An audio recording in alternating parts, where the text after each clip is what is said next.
नमस्कार बच्चों। कक्षा 7 की शारीरिक शिक्षा की पुस्तक में ये हमारा पार्ट 9 साहसिक एवं प्रदर्शन के कार्यक्रम जो मैंने आपको कल कम्प्लीटली पढ़ा दिया था। आज हम इस पार्ट के अभ्यास कार्य में जो प्रश्न उत्तर हैं उनको हम करेंगे। तो इसमें सबसे पहले अतुल्य उत्तरीय प्रश्न है। पहला प्रश्न है, कक्षा 7 के छात्रों के लिए कितनी रात्रियों का शिविर अवश्य करना चाहिए? तो इसका आंसर है 2 रात्रियों का। फिर अगला क्वेश्चन है, डंबल के मध्य भाग को क्या कहते हैं? उसको कहते हैं रॉड या हत्था। तीसरा क्वेश्चन है, गति पुरुष दक्षिण पद कितने प्रकार से कर सकते हैं? तो 3 प्रकार से। चौथा है, योग चाप के गति के प्रयोगों में एक कदम की दूरी कितनी होती है? तो आया 30 सेंटीमीटर। मीनार बनाते समय छात्रों का वेश कैसा होना चाहिए? एक समान। ठीक, फिर आए लघुत्तरी क्वेश्चन।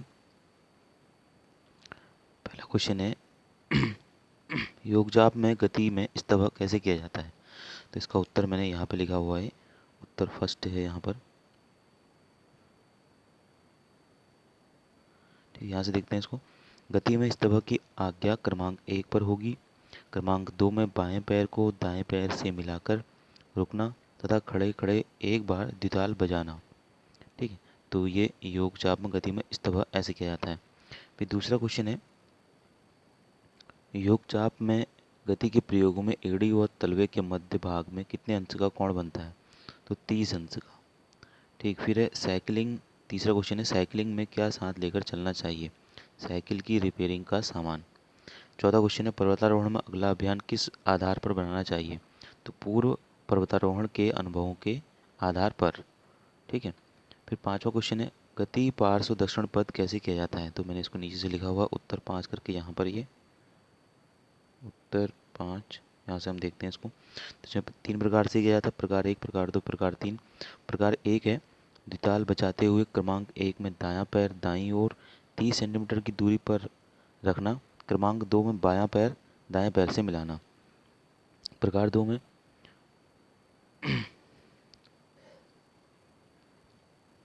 कमर से झुककर सामने द्विताल बचाते हुए क्रमांक 1 में दायां पैर 30 सेंटीमीटर दाईं ओर रखना और क्रमांक 2 में बायां पैर दाएं पैर से मिलाना। और प्रकार 3 होता है इसका, सिर के ऊपर द्विताल बजाते हुए क्रमांक 1 में दायां पैर 30 सेंटीमीटर दाईं ओर रखना और क्रमांक 2 में बायां पैर दाएं पैर से मिलाना। तो ये जो है गति पार्श्व दक्षिण पद 3 प्रकार से जो किया जाता है, ये मैंने आपको बताया। अब इसके बाद ये क ख ग घ सविस्तार लिखिए। 4 पॉइंट है हमारे जो मैंने कॉपी में नोट करके लिखे हुए हैं, वहाँ से इसको हम देख लेते हैं। ठीक है, ये देखिए सविस्तार लिखिए। पहला है हाइकिंग।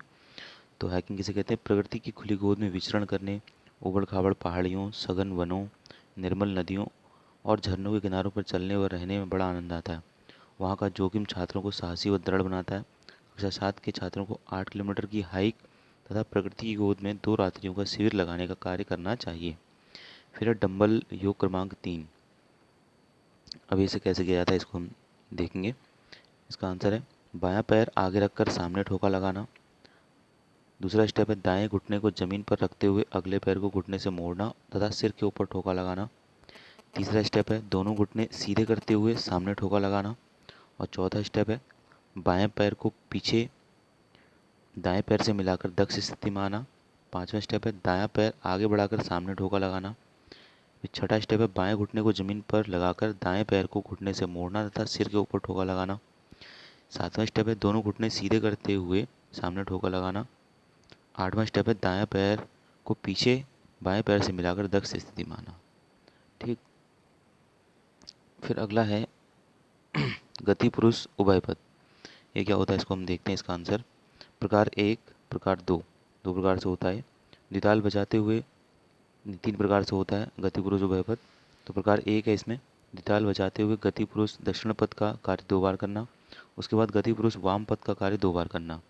ठीक है, प्रकार 2 में कमर से झुककर ताल बजाते हुए गति पुरुष दक्षिण पद का कार्य 2 बार करना, उसके बाद 2 बार गति पुरुष वाम पद का कार्य करना। और प्रकार 3 होता है इसका,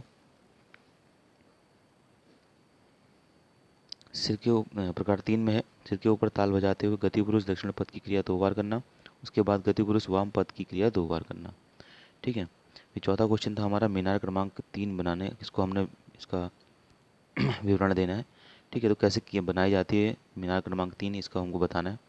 तो पहला है, सबसे पहले 2 छात्र ज़मीन पर घुटनों को ज़मीन में मिलाए पेट के बल लेट जाएंगे। दूसरा स्टेप, फिर एक छात्र उन दोनों छात्रों के गर्दन पर पैर रखेगा। तीसरा स्टेप, अन्य 2 छात्र दोनों लेटे हुए छात्रों के पैर को सहारा देकर ऊपर उठाएंगे। चौथा, दोनों छात्रों की गर्दन पर खड़ा छात्र उन छात्रों के पैर को पकड़कर संतुलन बनाकर खड़ा रहेगा। तो इस तरह से मीनार क्रमांक 3 बन जाएगी। ठीक है, तो ये इस चैप्टर के क्वेश्चन आंसर थे जो आपने अपनी शारीरिक शिक्षा की कॉपी में नोट करके कर लेने हैं। ठीक है, यहाँ पर हमारा ये जो शारीरिक शिक्षा का कोर्स है पूरा कंप्लीट हो गया। नैतिक का कोर्स मैं पहले कंप्लीट करा चुका हूँ। ठीक है।